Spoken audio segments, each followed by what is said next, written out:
A deer can smell your hostas from almost half a mile away, in the dark, while it's raining. That same nose is exactly why some plants get destroyed overnight, and others get walked right past like they're invisible. The plants deer refuse to touch aren't rare, they aren't expensive, and half of them are probably sitting on the clearance rack right now because nobody knows what they're for. Before this is over, you'll never replant the same chewed-up flower bed twice. Back when you first planted that flower bed, the smell of fresh hostas and tulips felt like the whole point, the reward for a Saturday on your knees in the dirt. That exact smell is the first thing a deer locks onto from across the yard, and it's the reason the bed was gone by morning. The problem was never your gardening. The problem was that you planted the deer a salad bar, and then acted surprised when they showed up for dinner. So this time we do it backwards. Instead of planting the things you love, and then spending money trying to defend them, you plant the things deer have already decided to leave alone, and the fight is over before it starts. Here is the honest part I owe you up front. No plant on earth is 100% deer-proof. A truly starving deer in the dead of winter will sample almost anything if the choice is your garden or going hungry. So nobody serious uses the word deer-proof. The word that matters is rarely browsed, and it means exactly what it sounds like. These are the plants that deer walk up to, sniff and reject, year after year, while your neighbors disappear. Plant enough of them, and you stop being the easy meal on the block. The deer move on to softer targets, and your flower bed finally gets to grow up. And the money side of this is the part nobody talks about. Think about what deer damage actually costs you. It is not just the chewed plant. It is the replacement plant in May, the bottle of stinky spray that washes off in the first rain, the second bottle, the fencing you priced out and could not stomach, and the slow realization that you are paying a yearly tax to feed wildlife. Every plant on this list ends that. You buy it once, the deer leave it alone, and it comes back on its own every spring. Let's walk through 11 of them. Number 11, boxwood. If you want one shrub that deer treat like it is made of plastic, start here. Boxwood is one of the most reliably deer-resistant plants you can put in the ground, and the major garden references rate it as rarely damaged for a simple reason. The leaves contain bitter, slightly toxic compounds that taste terrible to a browsing and quit. So, the Old Farmer's Almanac lists boxwood among the shrubs deer consistently leave alone, and that reputation has held up across decades of frustrated gardeners. Boxwood is hardy across roughly zones 5 through 9, evergreen and slow growing in the best way, because slow growth means it holds its shape for years without you fussing over it. The placement tip is to use it where deer pressure is worst, right along the edge of your property, or framing a bed you actually care about. Because a low boxwood border acts like a wall, the deer simply do not want to chew through. The payoff is structure. While everything else dies back in winter, boxwood stays green and tidy, giving your yard bones and shape in January when the rest of the garden is brown sticks. That is a lot of value from a shrub that asks almost nothing and feeds nothing with antlers. Number 10, juniper.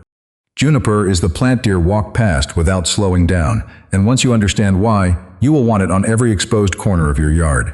Junipers are prickly, resinous, and aromatic at once, which is a triple insult to a deer's mouth and nose.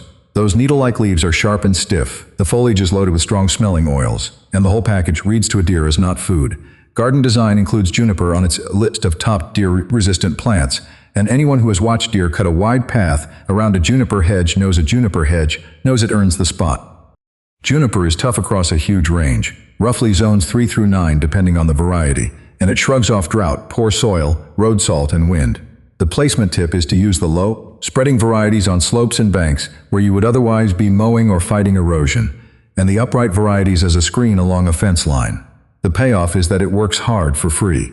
You get evergreen color, year-round coverage on the ugliest part of your yard, and a plant that holds soil on a hillside, all from something deer refuse to touch. For a budget gardener, a few junipers on a bad slope solve 3 problems with one purchase. Number 9, Mahonia, sometimes sold as Oregon grape holly. Mahonia might be the most underrated deer-resistant shrub in the whole nursery, and most people pass it by because they have never heard the name. The reason deer leave it alone is written right on the leaf. Mahonia has spiny, holly-like foliage, stiff and sharp-edged, and a deer that tries to browse it gets a mouthful of points instead of a meal. It shows up on regional deer-resistant lists, precisely because that prickly armor works so consistently. Mahonia is hardy across roughly zones 5 through 9, and here is the part that makes it special. It actually thrives in shade, where your deer-resistant options usually run thin. The placement tip is to tuck it into that north-facing bed, or the shady spot under a tree where nothing else wants to grow, and deer love to wander. The payoff is a 3-season show from one shrub. You get fragrant yellow flowers in late winter when nothing else is blooming, clusters of blue berries the birds adore through summer, and that bold evergreen foliage all year. A flowering, fruiting, evergreen, shade-tolerant shrub that deer will not touch is about as much value as a single plant can deliver. Number 8. Lamb's ear. Lamb's ear is the plant that wins the deer fight by feel, not by taste. And the moment you touch a leaf, you understand the whole strategy. The leaves are covered in a thick, woolly, silver fuzz, soft as the animal it is named for, and to a deer that texture is deeply unpleasant in the mouth. That fuzzy felted surface is the entire defense, and it is a good one, because deer rely on grabbing and pulling soft leaves, and a mouthful of wool is the opposite of what they are after. Lamb's ear is hardy across roughly zones 4 through 8, and spreads into a dense, weed-smothering mat with almost no help from you. The placement tip is to use it as a soft silver edging along a path or the front of a border, where that pale fuzzy foliage catches the light and cools down all the greens around it. The payoff is twofold. You get a living mulch that crowds out weeds while you sleep, and you get one of the few plants that looks good purely on foliage. No flowers required. The silvery color brightens a bed even on a gray day, which is exactly the kind of small thing that makes a cheap plant feel like a designer chose it. Number 7. Daffodils. If tulips are a deer's favorite candy, daffodils are the thing they will not put in their mouth, and that single difference can change your entire spring. Daffodils contain a natural compound called licorine, which is toxic and bitter, and deer, rabbits, and squirrels have learned to leave the bulbs and blooms completely alone. This is the rare plant that protects itself with chemistry instead of armor, and it does the job so well that experienced gardeners plant daffodils on purpose as a living barrier. Daffodils are hardy across roughly zones 3 through 8, and they are the definition of planted aunts. You push the bulbs in the ground in fall, forget about them all winter, and they come roaring up every single spring, multiplying into bigger clumps year after year. The placement tip is genuinely clever. Plant daffodil bulbs in a ring around the things deer do want, like your tulips or your lily bed, and the daffodils act as a fence the deer will not cross to get to the good stuff. The payoff is the obvious one. Those bright trumpets of yellow and white, that mean winter is finally over, delivered free every spring from a bulb you bought one time for pocket change. Number 6. Ornamental allium. Allium is what happens when an onion decides to become a flower, and that family resemblance is exactly why deer want nothing to do with it. Ornamental alliums carry the same pungent, oniony compounds as the onions in your kitchen, and that sharp smell and taste sends browsing animals in the other direction. Deer hunt by nose, and a plant that announces itself as onion from across the yard is a plant they have already crossed off the menu. Alliums are hardy across roughly zones 3 through 8, planted as bulbs in fall just like daffodils, and they return on their own every year. The placement tip is to scatter them right in among your more vulnerable perennials, because that oniony scent does double duty, masking the smell of the tastier plants nearby and confusing the deer about what is even in the bed. The payoff is one of the most striking blooms in the whole garden. The big varieties send up tall stalks topped with perfect purple globes, like floating fireworks frozen in midburst, and the bees absolutely swarm them. You get architecture, color, and pollinators from a bulb that defends itself and its neighbors for free. If you are starting to picture which corner of your yard you would fix first, do me a favor and subscribe. This channel puts out budget gardening guides like this every single week, and there is a lot more coming on getting more garden for less money. Number 5. Hellebore, also called Lenten rose. Hellebore is the plant that blooms when nothing should be blooming and gets ignored by deer the entire time, which makes it close to a miracle in a deer-heavy yard. The leaves are leathery, bitter, and mildly toxic, and deer give the whole plant a wide berth because of it. Hellebore earns its spot on deer-resistant lists by being unpalatable from leaf to flower, so even when it is covered in blooms in the hungry weeks of late winter, the deer pass it by. Hellebore is hardy across roughly zones 4 through 9 and, like Mahonia, it actually prefers shade, which makes it gold for those tough spots under trees. The placement tip is to plant it where you will see it from a window in winter, because that is when it earns its keep, blooming in the cold while you are stuck inside. The payoff is the timing. Hellebore flowers in late winter and very early spring, sometimes pushing up through the last of the snow, in soft shades of white, pink, plum, and green, and the foliage stays evergreen the rest of the year. A shade-loving, evergreen, winter-blooming perennial that deer refuse to eat is the kind of plant you build a shady bed around. Number 4. Ferns. Ferns are proof that you do not need flowers or thorns or strong scent to beat the deer. You just need to not taste good, and ferns simply do not. Most ferns are passed over by deer because their texture and mild bitterness offer nothing a browsing animal wants, and they show up again and again on lists of plants for shady, deer-pressured yards. There is no drama to it. The deer wander through, find nothing worth eating, and move on.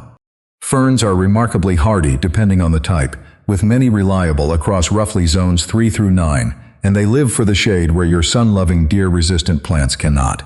The placement tip is to mass them, because a single fern looks lonely, but a drift of ferns turns a dark, bare, root-filled corner into something that looks like a woodland on purpose. The payoff is that they solve the hardest problem in gardening, which is deep shade, while asking for almost nothing in return. Once established in a spot they like, many ferns come back fuller every year, spreading slowly into a lush green carpet that needs no mowing, no feeding, and no defending. Free coverage for the spot nothing else will fill. Number 3. Beautyberry. Beautyberry is a shrub most people have never planted, and every deer has already decided to skip, and the berries it produces are unlike anything else in the fall garden. Deer tend to leave the foliage alone, and the plant has even been studied for natural compounds in its leaves that repel biting insects, the same kind of strong-smelling chemistry that tends to keep browsers uninterested. It is the rare native shrub that pulls double duty, ignored by deer and useful besides.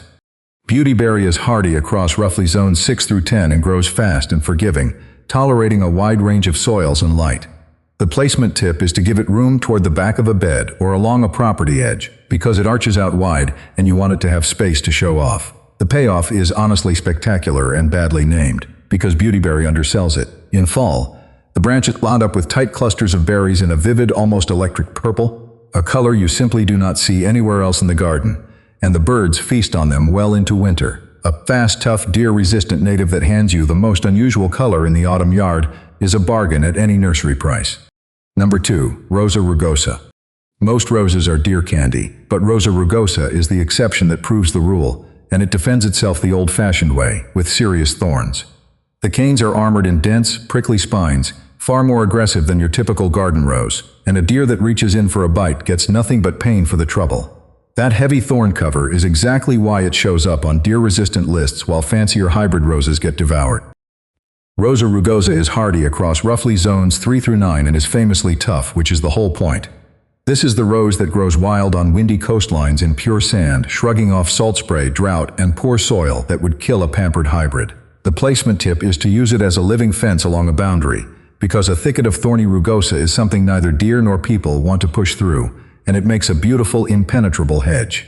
The payoff is a triple harvest.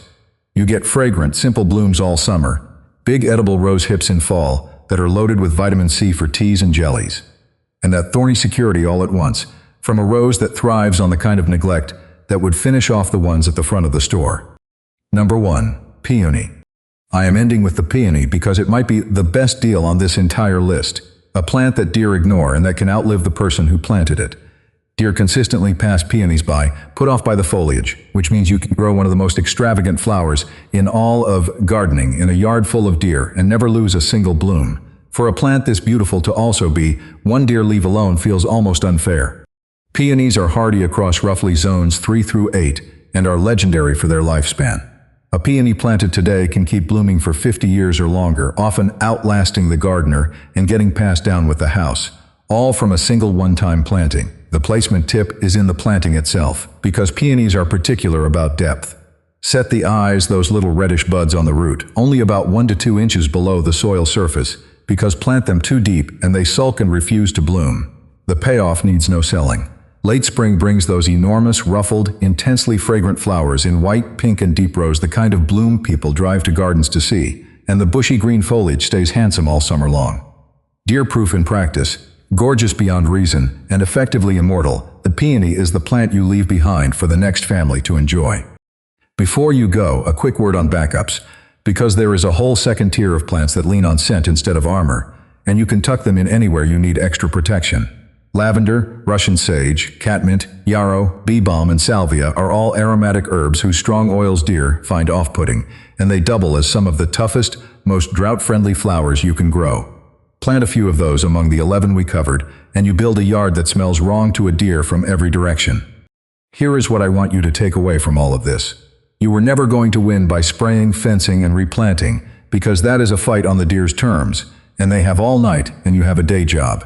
You win by changing what you plant. Fill your beds with shrubs that taste bitter, foliage that feels like wool, bulbs that carry their own chemistry, and roses that bite back, and the deer simply stop coming, because there is nothing there for them. You spend the money one time, the plants return on their own every spring, and the overnight damage that used to ruin your mornings just ends. If you found this useful, there are plenty more guides like it on the channel, all about getting more garden for less money.